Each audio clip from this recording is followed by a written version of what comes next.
Hola, muy buenos días. El día de hoy vamos a ver la clase sobre manifestaciones cutáneas por de enfermedades por complejos autoinmunes.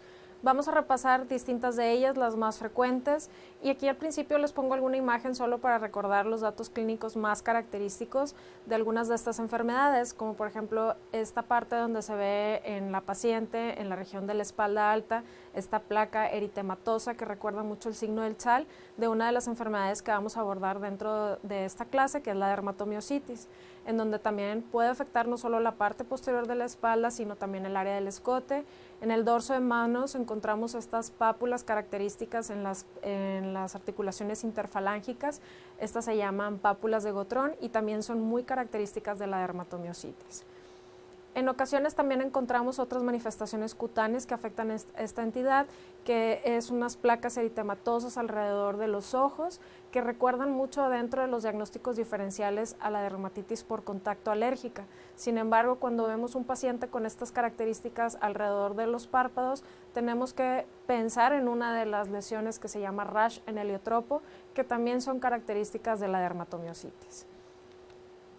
En ocasiones vemos otras lesiones que no son característicamente eritematosas, sino más bien que se ven como unas placas induradas, brillantes, a veces pueden verse turgentes y otras veces atróficas, y esto recuerda a otra entidad de enfermedades por complejos autoinmunes, que es la esclerodermia, y que también la vamos a ver un poquito más adelante junto con el CREST, en donde encontramos como estas placas ya más telangiectásicas y que corresponden a otras que integran otra parte del síndrome. También podemos observar estas placas que son circulares, que si nosotros lo vemos, lo primero que pensamos es como en una tiña. Entonces siempre hay que descartar otras enfermedades, que no todo lo que vemos en la piel es una micosis o una infección bacteriana, sino que también dentro del contexto podemos pensar en autoinmunidad, que a veces vemos estas placas eritematosas, atróficas, otras veces no solamente atróficas, sino también induradas, y esto hay que pensar en una forma de lupus. En la esclerodermia también encontramos estas placas induradas que prácticamente atrapan o limitan el movimiento articular y que no solamente afectan las manos, sino cualquier parte del tegumento. Entonces, las colagenopatías las podemos dividir en distintas formas, pero en esta clase del día de hoy solamente hablaremos 3 de ellas, que son las más frecuentes. Una es el lupus eritematoso, la dermatomiositis y la esclerodermia, que ya vimos algunas imágenes previamente sobre estos temas. En sí, el lupus viene de la palabra en latín lobo, y esto es por la forma que tiene de afección cutánea, principalmente como un rash en alas de mariposa. Pero sabemos que el lupus no solamente puede afectar la piel, sino también estructuras más profundas. Vamos a empezar primero por el lupus discoide, que es la forma más superficial, que afecta exclusivamente la piel y que, como comentábamos, no hay lesiones viscerales. Son lesiones que se caracterizan por esta triada: eritema, atrofia y escama. Puede afectar realmente a cualquier persona de cualquier raza y género, y en dermatología más o menos de cada 1000 pacientes uno la puede presentar.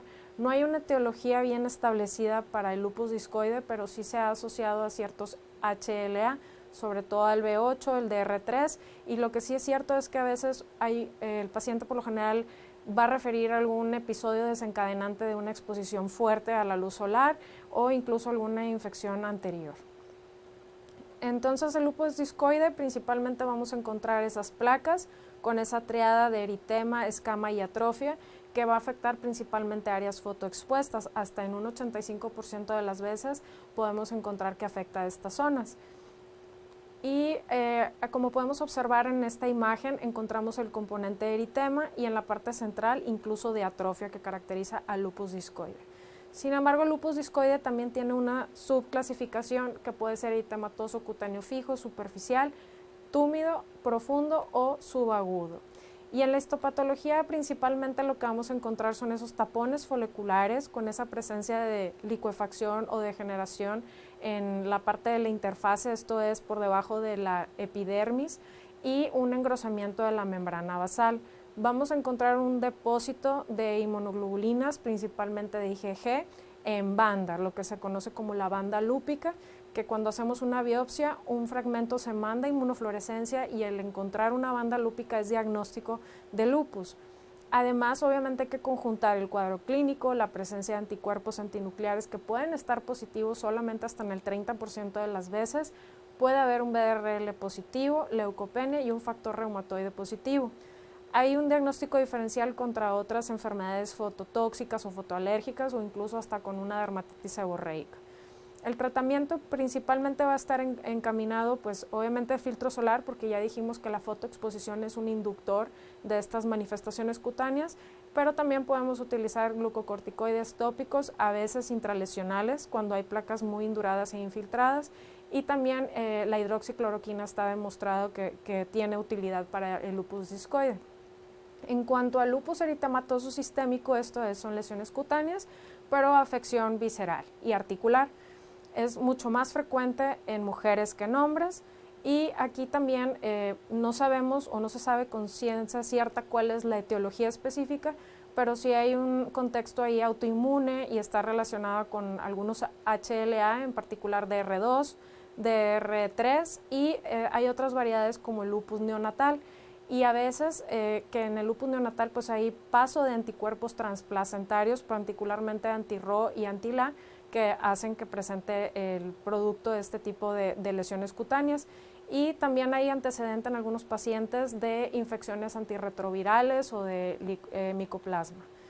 Entonces, en el lupus eritematoso sistémico, al igual que en el discoide, puede haber un antecedente de fotoexposición que induce las lesiones, por lo cual es mucho más común ver estas lesiones en áreas fotoexpuestas.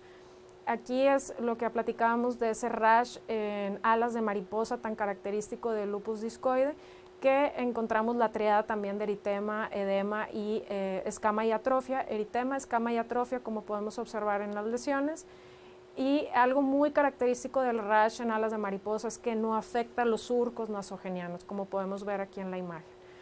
Y en el cuadro clínico no solamente vamos a ver esas placas eritematosas con descamación y atrofia, sino que podemos encontrar otros hallazgos, particularmente petequias, manchas purpúricas, y todo esto es por el depósito de inmunocomplejos y daño al endotelio. Entonces, por ello es que encontramos manifestaciones vasculares, lívidos reticulares e incluso áreas de necrosis en áreas de declive, como por ejemplo aquí podemos ver esas máculas purpúricas tan características de la vasculitis, más en extremidades inferiores y son de los hallazgos cutáneos más frecuentes.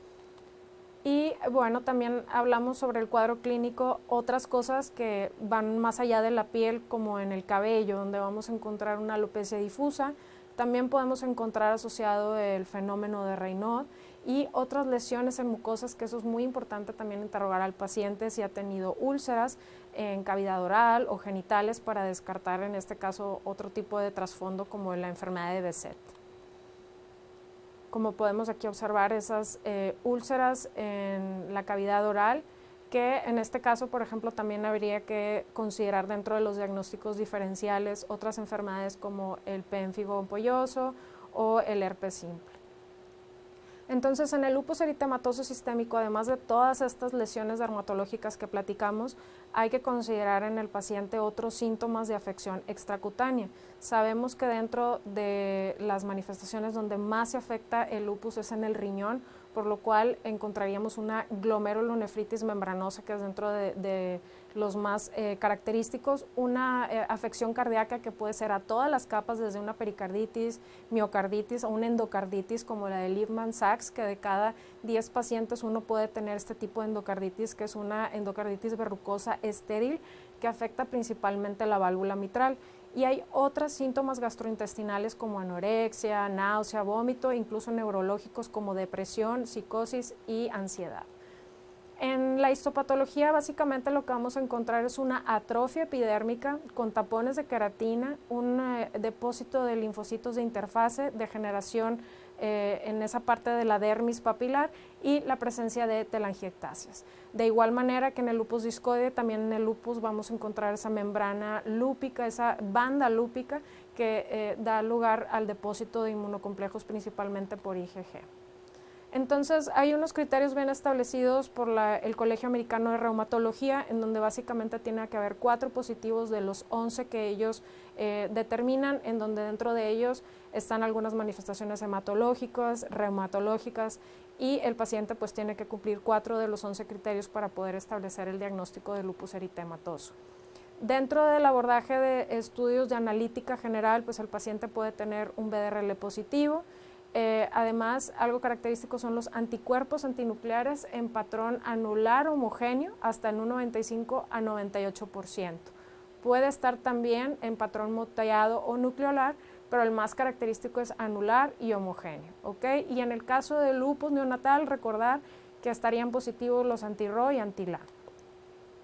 El diagnóstico diferencial va contra otras colagenopatías o fotodermias, y el tratamiento va encaminado primero a la fotoprotección para evitar inducir esas lesiones dermatológicas.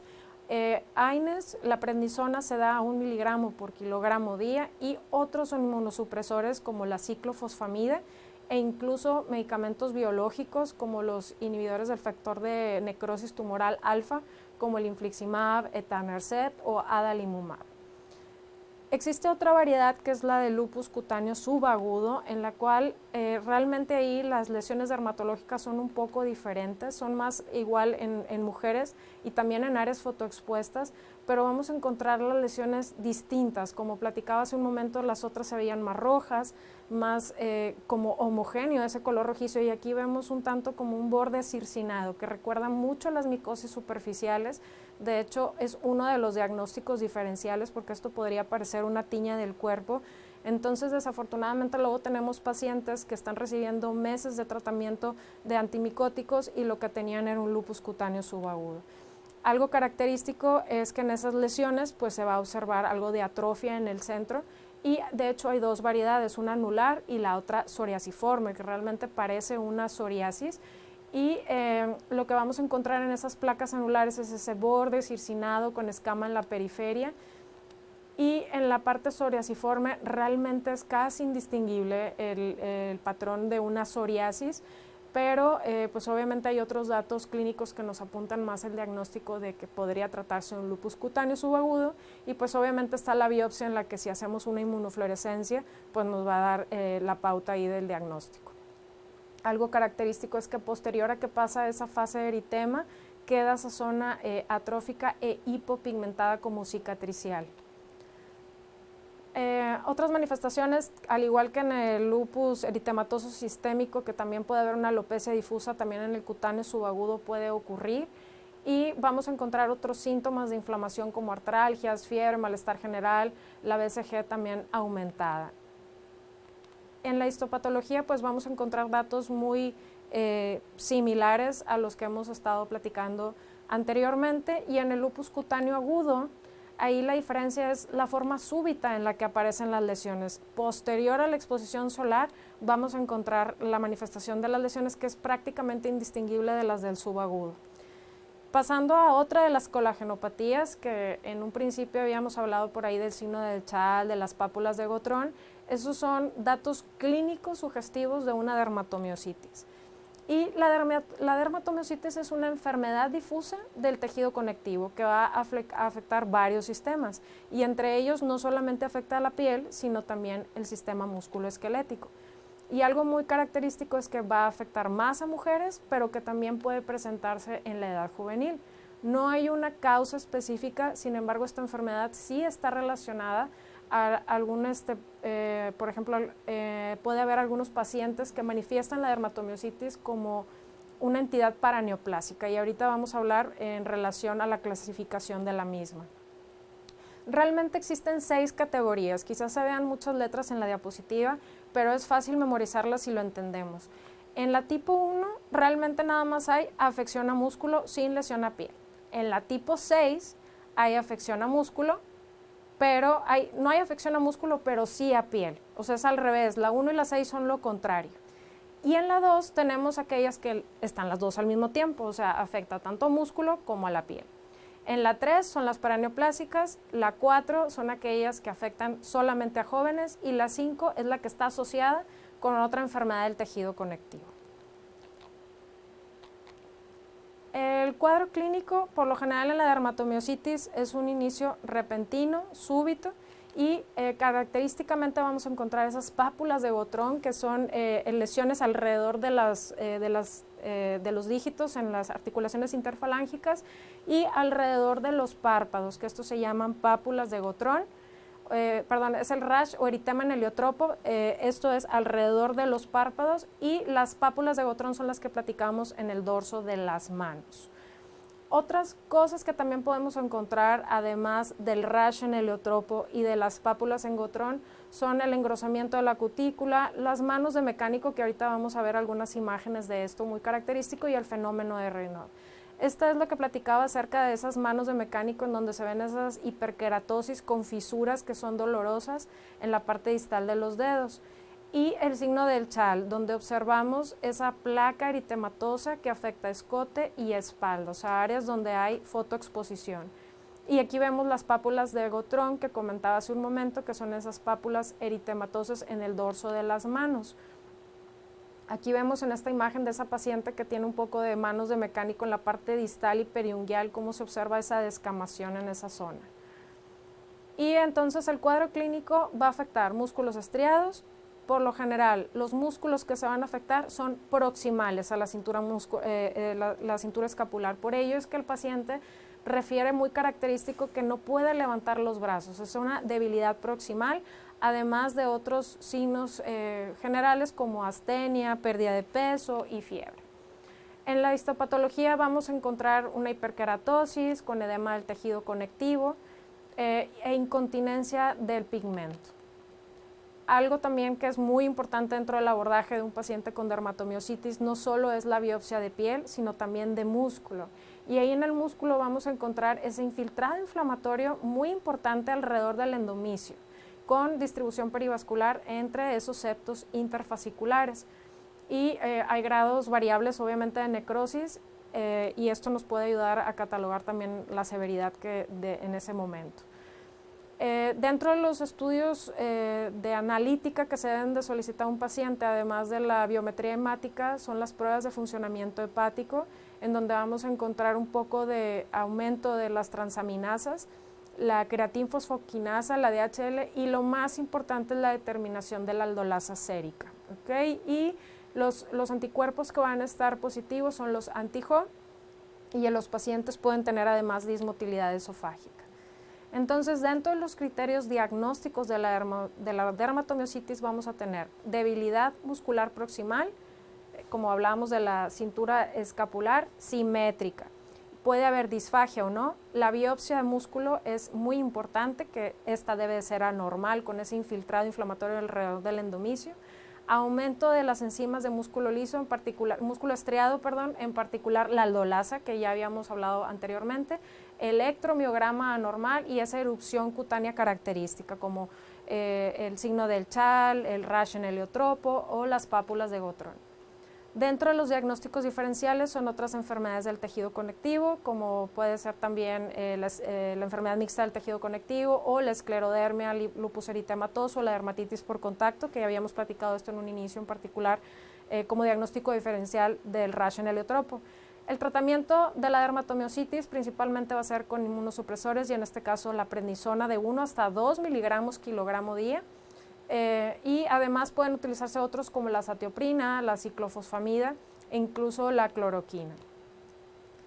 La esclerodermia, que es una de las manifestaciones que vamos a hablar ya para cerrar en esta clase, es una enfermedad que puede cursar localizada a piel o bien en forma sistémica. Aquí hay una sobreproducción de colágeno, y esto va a inducir que la piel se vuelva indurada, por lo cual va a perder sus funciones, y no solamente piel, sino también puede afectar otras estructuras ya viscerales, ¿no? Dentro de la etiopatogenia de la esclerodermia, esta puede estar asociada también con, o sea, no hay como una etiología bien clara, pero a veces puede haber coinfección con borrelia, por lo cual es importante pedir anticuerpos antiborrelia. Y puede también haber exposición a algunos químicos y solventes que puedan inducirla, o mecanismos inmunológicos. La clasificación de la misma puede ser la morfea, que es la forma como localizada solamente a piel, y la esclerodermia lineal, o bien ya la sistémica, la esclerodermia sistémica, que es cuando ya hay afección a otras estructuras más profundas. Entonces, en la forma localizada, pues la morfea vamos a encontrar una placa que en un principio puede tener como ese trasfondo de eritema, edema, para después volverse atrófica y brillante. Como podemos observar aquí, hasta da ese aspecto jantomatoso como amarillento donde brilla, porque ya está en la fase atrófica. Puede extenderse a lo largo de una extremidad o, como podemos observar aquí en esa placa en la parte anterior de una pierna, o incluso afectar estructuras de la cara que pueden llegar a ser tan profundas que afectan también al tejido graso, o sea, no nada más comprometen la piel, sino tejido graso, y esto se llama engolpe de sable, que es un tipo de morfea localizada. A veces incluso en su libro o en su manual podrán encontrar hay otra enfermedad que es dentro de la clasificación de las morfeas que se llama Parry-Romberg, que prácticamente hay un atrapamiento completo incluso hasta del hueso que restringe el crecimiento del mismo y queda como una atrofia en la mitad de la cara. Pasando a la parte de la esclerodermia sistémica progresiva, en esto hay un desorden excesivo de tejido conectivo que va a producir demasiada colágena, fibrosis y por ende no solamente ese depósito va a afectar la motilidad, sino que también atrapa a los vasos sanguíneos que están en la dermis, por lo cual podemos encontrar áreas de necrosis. Hay también fenómeno de Raynaud dentro de este contexto y en las fases tempranas, de hecho la primera fase del esclerodermia es empezar con edema y eritema. Luego viene una fase donde está completamente atrapada la piel y ya finalmente hay una fase atrófica donde la piel se adelgaza. Entonces, en esa fase en donde ya una vez que pasa el edema, hay esa zona donde empieza la constricción de las articulaciones, es donde empiezan a verse algunas manifestaciones clínicas ya muy claras que les llaman incluso como facies de pajarito, le llaman, donde la nariz se afila, la boca hay microstomía, por lo cual el paciente empieza a tener dificultad incluso para comer. Algo que también sucede en los dedos, como hablábamos de que hay demasiada colágena que atrapa los vasos sanguíneos, pues hay esas áreas como de úlcera, que le llaman en mordida de ratón, que se observa en el dedo, en la imagen de la derecha, en la parte más pegada hacia su pantalla, hay un área ahí como de úlcera. Esa zona pues realmente es lo que le llaman como en mordida del ratón, donde hay una necrosis. Incluso a veces hay producción de calcio y este puede fistulizarse y salir a través de los pulpejos y esto se conoce como ya síndrome de Crest, en donde es un complejo donde hay calcinosis cutis, el fenómeno de Raynaud, que es la imagen que podemos ver justo abajo de las tres figuras que tenemos ahí. Además hay afección en el esófago con dismotilidad del mismo, esclerodactilia, donde los dedos se hacen como picudos y atróficos, y la presencia de telangiectasias. Entonces, en este tipo de síndromes además hay afección renal y pulmonar y característicamente los anticuerpos presentes son anticentrómero y son positivos hasta en el 60% de los casos. Aquí tenemos otra imagen que es la que les había presentado al inicio del síndrome de Crest, donde vemos característicamente esas telangiectasias en la cara de este paciente.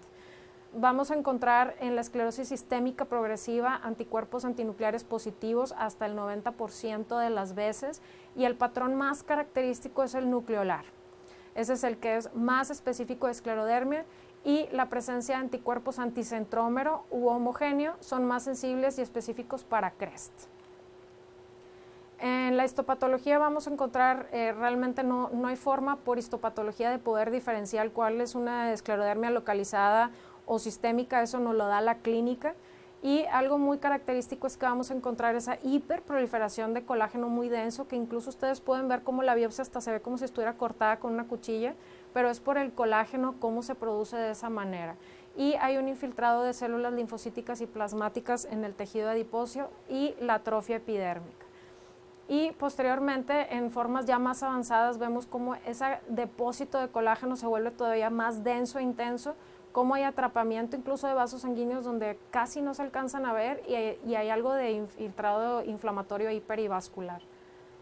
Entonces, dentro de los criterios, aquí podemos ver en esta imagen muy característica cómo se ve esa mordida de ratón por la necrosis que hay en esa parte de los pulpejos. Y eso que se ve como en sal y pimienta es otra alteración cutánea que ocurre dentro del esclerodermia, donde se atrapan los complejos pilosos, donde hay ahí también áreas de pigmento, entonces hay tanta colágena que los atrapa y ya no permite observar el color. Entonces, dentro de los criterios de la esclerosis sistémica tenemos los cutáneos, que son prácticamente todos los que hemos estado revisando en la clase, el fenómeno de Raynaud, las manifestaciones viscerales, que puede haber también esofagitis, alteraciones pulmonares y poliartritis, y el diagnóstico diferencial va a ser contra otras enfermedades reumatológicas.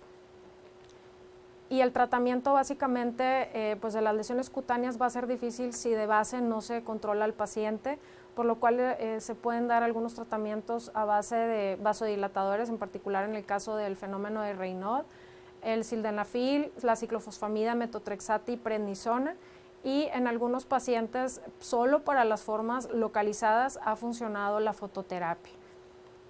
Y a manera de resumen, solo recordar que realmente hay muchas enfermedades por inmunocomplejos, pero en estas tres, siendo lupus, la enfermedad como la dermatomiositis y la esclerodermia, las más comunes que nosotros tocamos en esta clase, y siempre recordar que en los tres contextos es muy importante ver un poco más allá de la clínica y buscar en el paciente si hay o no alguna enfermedad que puede estar condicionando esto como entidad etiopatogénica, como en el caso de la dermatomiositis, siempre sospechar en una cosa paraneoplásica y educar muy bien a estos pacientes que tienen que llevar un tratamiento integral con reumatología y en parte de derma para llevar la fotoprotección y el manejo de las lesiones cutáneas. Muchas gracias.